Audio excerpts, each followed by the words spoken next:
Well, you may know, or maybe you don't know, that it's National Introverts Week, where we appreciate introverts, especially in a society that has historically favored extroverted people. Here to talk more about this is our wellness expert, Heather Hans. Heather, good morning. Good morning, Jordan. So what does it mean to be, an introvert, and how exactly can this impact some people's health? Yeah, so it's really fascinating brain chemistry, actually. I think a lot of people know introverts recharge their energy from going within. Right. Extroverts recharge through the outer world of people and things, but introverts actually need less dopamine, which is the neurotransmitter that causes people to seek those external rewards and pleasure. And they also use in their dominant brain pathway another neurotransmitter called acetylcholine, and that's linked with pleasure from turning inwards. And introverts operate more in the parasympathetic nervous system, which means their body conserves energy by withdrawing from the environment and going inward. Their blood pressure and heart rate lowers and they feel calm. Extroverts have the opposite, where they operate more in the sympathetic nervous system, and that causes their blood pressure, heart rate, and alertness to increase. Oh, okay. And so the introverts have been linked with depression if certain other factors are there, not the cause of, but a link. But they found that the greater problem is being pressured to become extroverted, which can weaken them over time. Which, as we just talked about, that's kind of how society has geared it toward extroverted people. So you can understand why there's that pressure on introverts. Absolutely.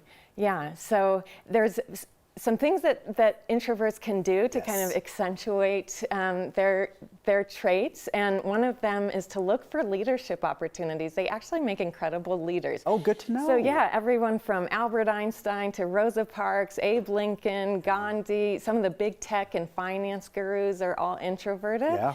And they make excellent listeners. They've also been found to be on the humble side, and so they're very open to new ideas. They're also driven by their inner moral compass, even when it goes against the majority. So true. So another thing is to learn how to express their feelings in a creative way, because introverts are very private people, and they have been found to be creative. They have an incredible ability to focus their attention for long periods of time, which often makes them experts in a particular field. Mm-hmm. So any kind of self-expression is really good for them. And then one last tip would be to be selective and reserve their energy for people who really understand them, because they are very skilled at understanding themselves, which makes for better, more empathetic relationships, and they invest in their relationships deeply. So it's just good to be slow and selective and finding people who really get them. Yeah, we have just about 30 seconds left, but I want to get this question in because I find that introverts also make really good friends for a lot of the reasons that you just described there. What can we learn from the introverts in our lives? Oh gosh, well, I would say that the focusing, also the being able to focus, also having that alone time helps people regulate their emotions, even if you're extroverted, and it also helps you feel less self-conscious. So it can really benefit anyone to spend time in solitude, and I think that's what we can learn from them. I do love that. All right, Heather Hans, thank you so much for the conversation. Thank you, we Jordan. appreciate it. And thank the introverts in your life. Maybe wish them the happy Introvert Awareness Week. Absolutely.